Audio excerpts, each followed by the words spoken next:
Hey everyone, I'm Chris, and this is Cue the Credits.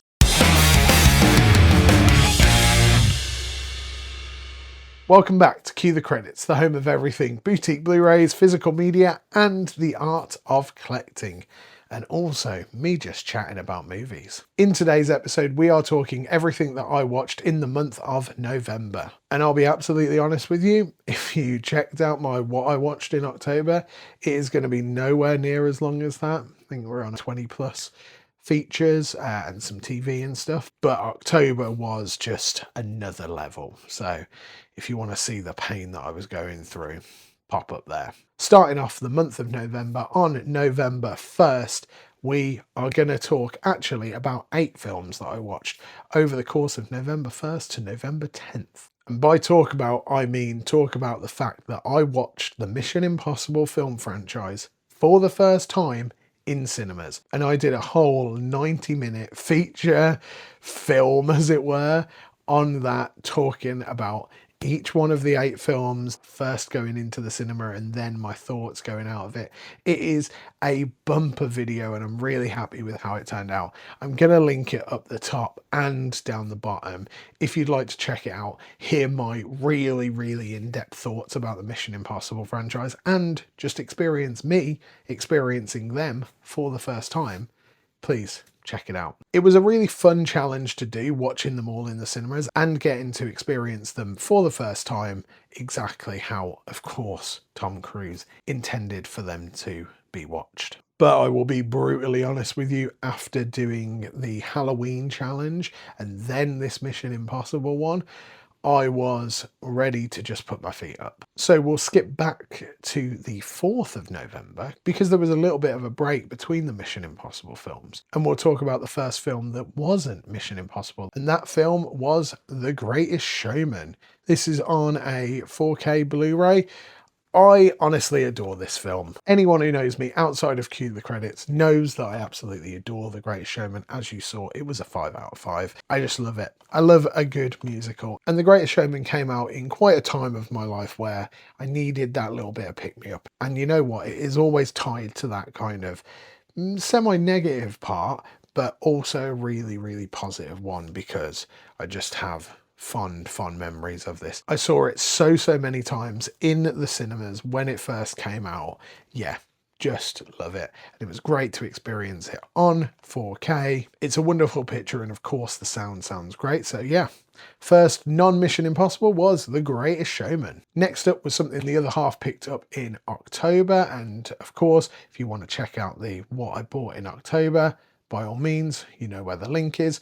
But this was a really interesting film going in. Now, I've kept the CEX sticker on because, as you can see, when you try and peel it off, it's got loads of like other sticker, and I need to spend some time so it's not got loads of stickers on. Anyway, so Kill List. I didn't know what to expect going into this. I've seen this poster and this disc in shops for ages. This came out in 2011 and of course, like I said, I've seen it around.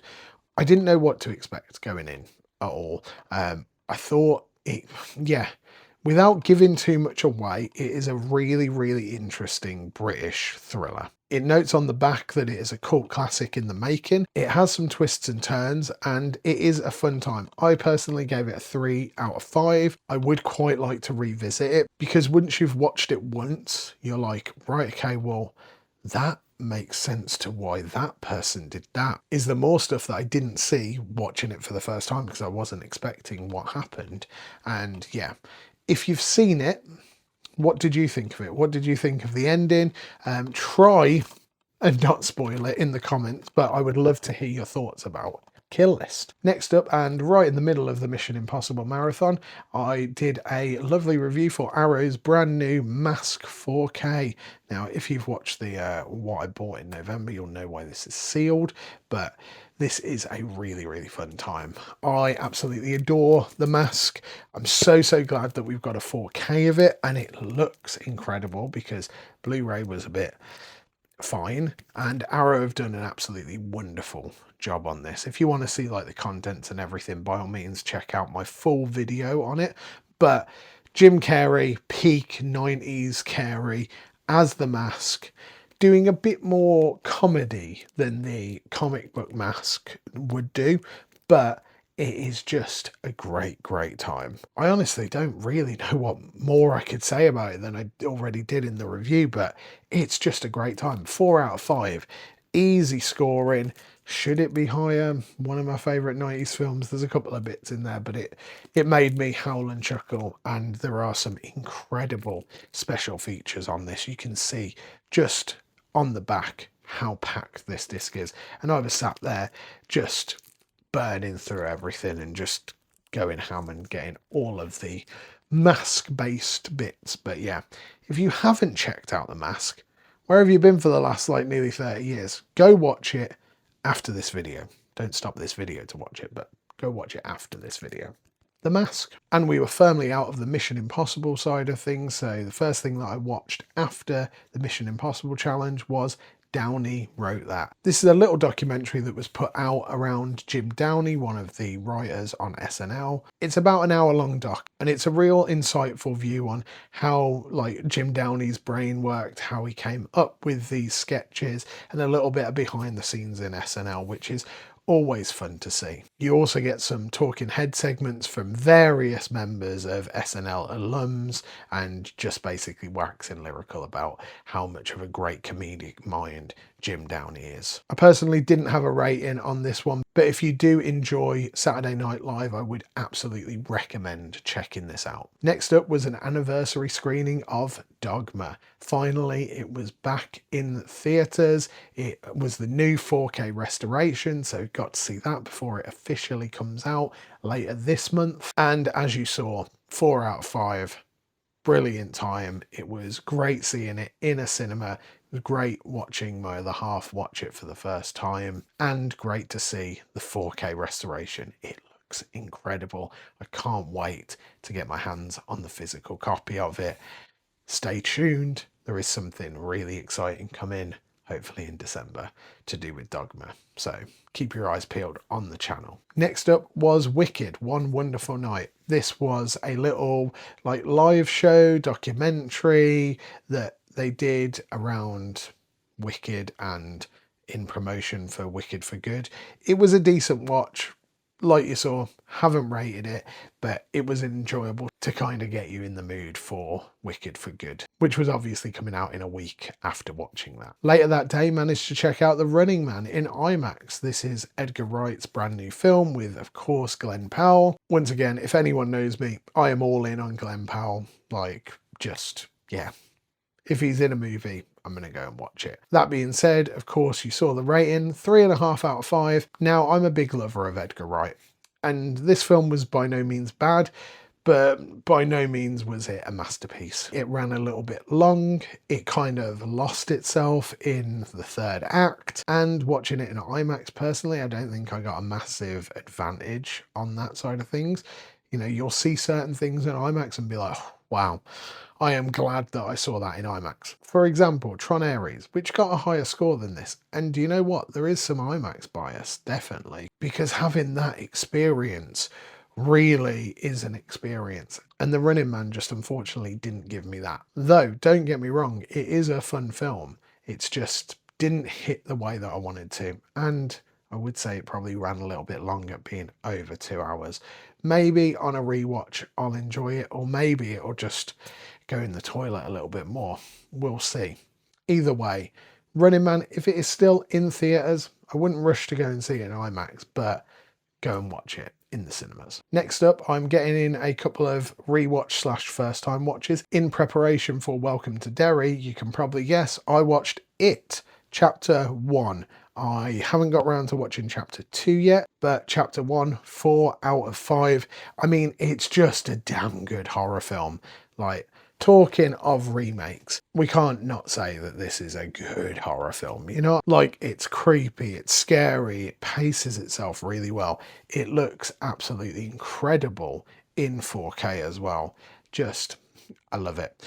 I am really excited to watch Chapter 2 because I actually haven't seen Chapter 2 at all. So I will give my full thoughts on the It duology once I've watched that. But Chapter 1's got a thumbs up in my book. Next up was a big old cinema double bill, and I was really excited because I got to see the film one day early. That was for the Wicked and Wicked for Good double bill. Quite honestly, this was brilliant. Being able to see them back to back was, one, it was great, but also two, it was very tiring. Like, had a massively long day before sitting down to watch Wicked, and by the end I was nearly dozing off. But Wicked for Good gave me that ounce of life to get me through that other nearly 2.5 hours. So first off, Wicked, 4.5 stars, nice and easy, great time. With the theatre show, part one is the superior part, and then we get on to Wicked for Good. Personally, out of the cinema, I also gave it a 4.5 out of 5. Actually, on reflection, was that too high? Maybe it was. Did it lack some stuff? Yeah, I need to really think about that and to not have too many spoilers. Part two, especially if the stage show, has always been weaker than part one. The biggest song of Wicked is obviously right at the end of part one. But the new additions to For Good and certain things that they did in it, adding the Wizard of Oz bits that they were allowed to, but obviously there's some copyright terms that they kind of can or can't show stuff, does mean that like certain things were slightly off. Either way, I really enjoyed it, though it kind of doesn't deserve the same score as the first part. Either way, For Good, the musical number, was just so good and so emotional. Ariana Grande and Cynthia Erivo are phenomenal. Like, they play the parts so well. Go and watch both of them. Watch them back to back. It's a good 5.5 hour slog, but hell, it's worth it. It's worth doing the double bill. Next up, and on the month of ticking off films that I haven't seen before, was The Godfather. Of course, this is the early 70s epic by Francis Ford Coppola. And yeah, I know I haven't seen The Godfather before. I've seen bits. I know obviously all of the key points, and by key points, like all of the pop culture stuff. As you saw, this was a 5 out of 5 for me. This is an absolute masterpiece of filmmaking, isn't it? I don't really know what more I can add to the conversation, but the fact that there are quite a few key lines that happen within 5 minutes of the film starting, which I was quite shocked at that they happened so early. But also just how well Coppola lingers on shots. And obviously it is a semi-trait of his, but he will sit in a scene in this film for much longer than the majority of filmmakers would, but just to make you feel that environment and those connections and those relationships. It is done so well. I am just, yeah, I was in awe. I'm really excited to watch The Godfather Part 2 because obviously people have said how incredible that is. So yeah, also Marlon Brando's performance is just, yeah, it's just a really good film. Can't say more than that. We're down to the final two films. First up was a rewatch for me, and what you're going to see is a placeholder because I did watch it in 4K, but I'm not ready for you to see that yet. So just hold fire. But I watched Doctor Strangelove, or How I Learned to Stop Worrying and Love the Bomb. Now, this is probably my favourite Kubrick film. It is a 4.5 out of 5. Peter Sellers just, at his best. George C. Scott doing amazing work. Just an absolute, I just love it so much. Like, even just having a smidge of talking about it now, I'm like, should I rewatch it? Like, I think I might rewatch it. It is, yeah, it's just so good. And I know that these are absolutely terrible reviews of me just being like, yeah, it's good. But yeah, if you haven't watched Doctor Strangelove, and I think part of it is, I don't want to talk about it too much. It is a political satire, black comedy film done by Stanley Kubrick, around the Cold War and various things that could happen. It is an incredible watch. Go and watch it right now if you haven't. I I will promote stopping the video, pausing the video for you to go and watch Doctor Strangelove and then come back and see how I'm waxing lyrical about it, or why I'm waxing lyrical about it. But yeah, Doctor Strangelove. And finally, my last film of the month, I've got a placeholder here, but actually saw it in a wonderful concert hall with a full band, and that was Labyrinth, Jim Henson's absolute fantasy epic with David Bowie and Jennifer Connelly. Saw this in London in concert, something that I got tickets to like last November in 2024 as a Christmas present for my other half. She absolutely adores David Bowie and Labyrinth in turn with that, of course, and being able to see it in concert was just a great experience. Though travelling down to London and back from London is always a chore, having this in the middle of it was just a great time. This is peak Henson Company puppet mastery. Just, it is a brilliant fantasy epic. And as for television, honestly, haven't really watched anything in November. It's been quite a slow month on that side of things. It's been crazily busy, you know, just in social life and work life and all of that. So I'm really glad that I got to watch 20 odd things still sprinkled in with everything. And of course, the massive Mission Impossible marathon. But what was your favourite thing that you checked out in November? I'd love to hear about it in the comments down below. And don't worry, I know you're probably thinking, where are the reviews? Where is the new stuff? Don't worry, they are coming. I had quite a few things scheduled in for December, which unfortunately got pushed back. So you'll be seeing a lot of reviews and different unboxings later in the month. I'm really excited to share that with you. So just stay tuned to Cue the Credits. Once again, thank you so much for watching this episode of Cue the Credits. Remember to let me know your favourite November watches down in the comments below. Click that like button, hit that subscribe button, share it with your friends, do all the YouTubey stuff. And until next time, I hope you have a wonderful rest of your day. Peace!